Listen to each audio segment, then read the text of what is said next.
Hey guys, I'm back. In a prior Star Trek video, I dove into the science of Star Trek's mirror universe, the twisted alternate reality first featured in the original series episode Mirror Mirror. In the mirror universe, the United Federation of Planets is replaced with a brutal counterpart, the Terran Empire, and the mirror universe's inhabitants are seemingly evil versions of their prime universe counterparts, sometimes cartoonishly so. Furthermore, the two universes seem to share a special link at the quantum level. What happens in one timeline affects the other. This special relationship causes historical events, ships, even people to mirror each other, even across centuries of history. So what is the point where the two universes' histories actually diverged? And what could have led humanity down a path of conquest rather than peaceful exploration? Today I'll examine some of the proposed answers to both of these questions. As we explore various theories as to when the two timelines separated, that is, prior to their drifting apart mentioned in Discovery Season 3, I think it's important to dispel what I believe are some misconceptions about the mirror universe and its origins and history. Misconception number 1. The mirror universe must have different physical constants. I think this is a huge misunderstanding as to how alternate realities ought to work in fiction. There have been some popular pieces of fan speculation floating around the internet, including on a certain website that starts with the letter R, that say things like, Terrans are aggressive because the speed of light is slower, leading to lower photosynthesis and more competition for food. There are a number of reasons that this is just kind of dumb.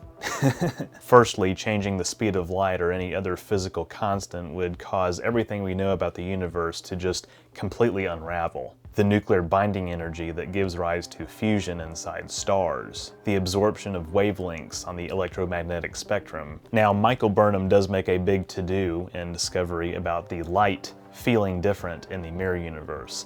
The cosmos has lost its brilliance, she says, and it's stated that Terrans have one biological difference from prime universe humans, which is that they're more sensitive to bright light. This is implied to be an evolutionary change, possibly dating back millennia, but I'm not totally convinced. I think it's better, narratively speaking at least, for Terrans to just be regular humans who could have gone down a different path given different cultural circumstances. This adaptation could simply be a difference in preference, with statements of biological determinism and light being different, just being metaphors and exaggerations, but more on that later. Misconception number 2. The mirror universe is a timeline where Surak never influenced Vulcan history. Surak is, of course, a Vulcan philosopher from the 4th century AD who transformed his planet's culture by promoting logic and the suppressing of violent emotions. Surak dying as an infant is one difference featured in the Best of Trek fanzine issue number 14 as part of a conjectural history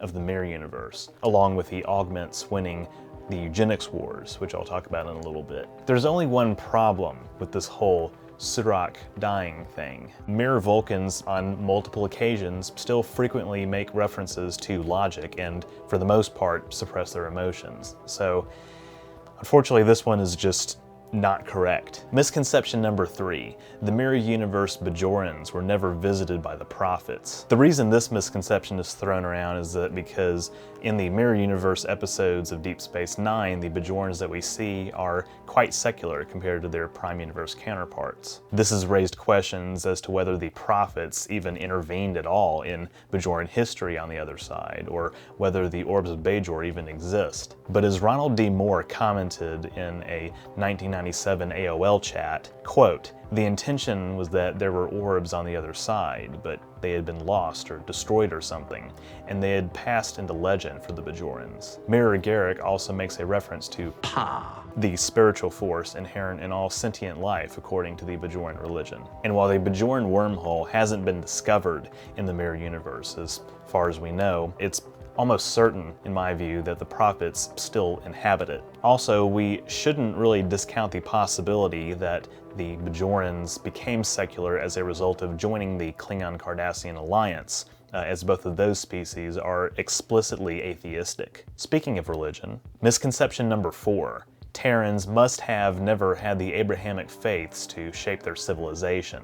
This line of thought comes from the fact that in a deleted scene of the Enterprise episode In a Mirror Darkly, Jonathan Archer makes a reference to the gods, plural, and indeed the Terran Empire's Roman-inspired iconography could be indicative that these are the gods of the Greco-Roman classical pantheon. We know in the Star Trek universe the Greek gods were actually aliens from the planet Pollux 4. So it's interesting to consider in the Mirror universe if their visit might have included, say, an alternate outcome of the Trojan War, for example. As a matter of fact, references to classical literature in the non-canon novel Dark Mirror by Diane Duane, can you see that? It's Dark Mirror, indicate that the earliest difference between the two universes is the ending of the Iliad, in which Achilles kills Priam instead of showing him mercy. But as far as the Judeo-Christian heritage, removing it from Earth's history would completely reshape the course of Western civilization. And you might say that's the point, except no, not really. That's not really the point. The fact that we speak English, the names of towns and countries and people, of course, the Islamic golden age of science, too much would be too different if the Abrahamic faiths had just never existed. The existence of Christianity, Judaism, and Islam is also foundational to the works of William Shakespeare, works which Mirror Flock's remarks are equally grim in both universes. The Bible is even among the other literature referenced in Dark Mirror, although we don't learn if it has any differences. Gene Roddenberry seems to have bought into the notion that Christianity led in large part to the downfall of the Roman Empire, a view popularized by historian Edward Gibbon and exemplified in the original series episode Bread and Circuses. However, most modern scholars, secular or otherwise, believe that this view is not accurate, or at least not the full picture. Which brings me to my next point. Misconception number 5. The Terran Empire must be a literal continuation of the Roman Empire. There are a number of reasons that this is unlikely. First off, all empires are bound to fall at some point. When the Western Roman Empire fell, it was just over 500 years old, but even if you include the fall of the Byzantine Empire in 1453, it's still less than 1,500 years, meaning that if the Terran Empire's true origins are indeed in 27 BC, then by the time of the original series, it would be over 2,200 years old. This is rather excessive. In fact, the average lifespan of an empire in Earth's history is only about 250 years. 250 years. When was the United States founded? Once again, an unbroken, continuous rule of Rome would overwrite the entire history of the world, basically, from ancient times to the Age of Sail to the Industrial Revolution and beyond. The fall of Rome was necessary for a lot of developments that are foundational to the world as we know it today. And given the number of people who have counterparts in both universes, I think it's likely that the Terran Empire is, as I mentioned earlier, borrowing iconography from Rome as opposed to being a literal continuation of Rome. Slayer of Klingons, daughter of Rome. Many empires have done this throughout history and in fact have declared themselves successor states of the original Rome. The Ottomans, the Holy Roman Empire from the 9th through 19th centuries AD, which was neither holy nor Roman nor an empire. Mussolini's Italy, the list goes on. And I think the same applies to the Terrans. Misconception number 6. The Mirror Universe is a world where the European Age of Enlightenment never occurred. The truth is the Enlightenment is not really a singular movement founded by a handful of thought leaders. Rather, it's an amalgamation of different ideas that resulted from trends in preceding eras. From the days of antiquity to the Middle Ages to the Renaissance, the development of Western culture, influenced also by innovations from the Islamic world and other places, can trace its roots to seeds planted in the ancient world. Many of the ideas associated with the Enlightenment, liberty, tolerance, fraternity, constitutional government, separation of church and state, may strike us as being un-Mirror Universe-like given their positive attributes, but a closer look at the Enlightenment can help us make sense of this. Indeed, democracy itself was not one of the central tenets of Enlightenment philosophy, nor was true equality. In fact, Voltaire actually despised democracy. He believed that nations should be governed by a philosopher king whose decisions were based on logic and reason. And we know that Voltaire had quite an affinity for monarchs, given all the time he spent with Frederick the Great, although not really like that, if you know what I mean. Even as rebellions against monarchies occurred in France and the Americas, for example, the result of these revolutions was not the sort of freedom and democracy that we're familiar with today. No, these revolutions produced republics that didn't have universal suffrage, and in the case of America, still practiced slavery for almost a century afterward. Even to this day, academics characterize the United States as being more of an oligarchy than a democracy. The Enlightenment, while it did popularize the scientific method and other progressive ideals, also produced scientific racism and colonialism and other evils. The selfishness that Terrans exhibit may actually be characterized as a hyper-individualist attitude rooted in an extreme reading of certain Enlightenment thinkers like John Locke. Even later developments like socialism and fascism also trace their ideological roots to the Enlightenment. And if the Terran Empire has always been fascist, as Michael Burnham describes, it cannot have been founded earlier than the 1930s.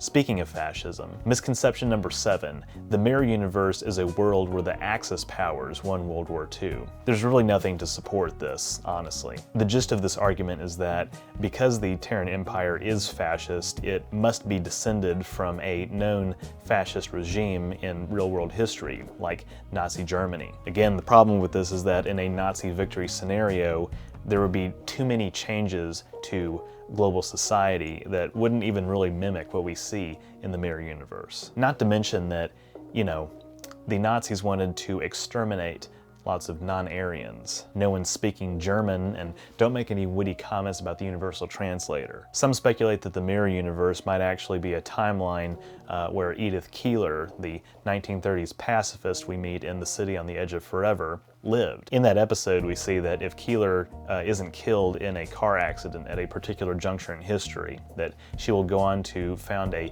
peace movement that keeps the United States out of World War II, leading to a Nazi takeover of the world.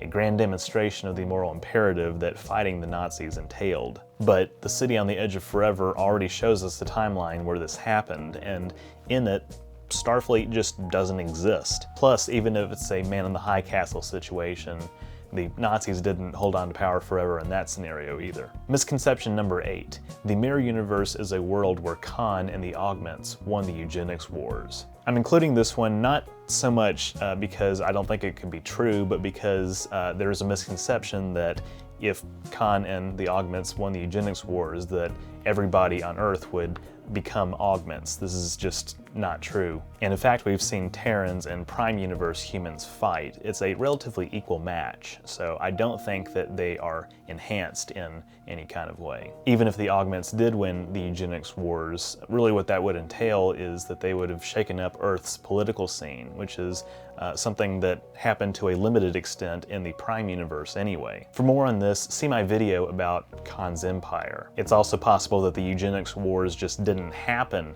in the mirror universe. They may have been influenced by events in the temporal Cold War, as suggested in Christopher L. Bennett's novel Watching the Clock. Speaking of historical events in Star Trek history that involve time travel, misconception number 9. The Prime and mirror universes diverge at the point of first contact. Specifically, this misconception is based on the fact that in the cold open of In a Mirror Darkly, we see Zephram Cochrane greeting Vulcans who have landed in Bozeman, Montana, promptly followed by Cochrane pulling out a machine gun and shooting the landing party, after which the other people in his camp raid their ship. This is presented as a possible origin point for the Terran Empire's expansion to the stars. Some believe that the predestination paradox in the film Star Trek First Contact, in which the Enterprise E crew must convince Cochrane to still go through with his warp flight after a Borg attack on his complex, represents a point of divergence in and of itself. In the timeline where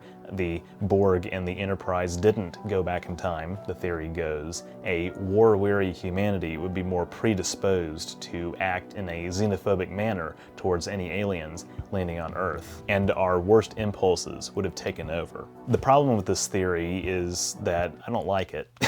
It presupposes that even in humanity's darkest hour, that the new era of peace and prosperity that First Contact ushered in couldn't have happened organically without a little nudge from our next generation heroes. It also doesn't address other claims of differences going back centuries or millennia, or any of the other predestination paradoxes and other time travel events that are littered throughout the history of the prime timeline. This is another issue that we run into when discussing the timeline. Because of the nature of time travel, two universes that share a similar history up to a certain point might actually have been separated for far longer than it might initially seem. This is the case almost certainly with the Kelvin timeline. We see that Nero's ship emerges from a red matter singularity in 2233, meaning that it looks like the timeline splits in that year. However, given the fact that the Star Trek timeline is littered with so many bootstrap paradoxes that don't result in forking timelines, but rather represent events in the same continuous timeline, then the Kelvin timeline must have existed prior to 2233. This is actually the view that Simon Pegg endorses, and it makes a lot more sense, in my opinion, than the alternative. We only perceive cause preceding effect because of our limited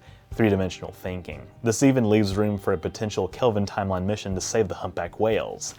All of this is to say that almost certainly the prime and mirror universes didn't diverge at any single moment in history that we can point to. Thus, the mirror universe has perhaps always existed separately from the prime universe. Parallel, but never converging. Only at certain points does it come close enough to mimic the prime universe, albeit through the reflection of a shattered mirror. And this mimicry evidently includes the birth of the same people in both timelines, even across centuries. Of course, realistically, the chances of the same people being born even to the same two parents in two parallel universes is astronomically low, meaning other sci-fi tropes like gender swapping are actually perhaps more plausible. But since the two universes do, as a matter of fact, share these connections, what could that mean for the Terran Empire's true origins? In the next video of this Mirror Universe mini-series, I present my own theory as to who really founded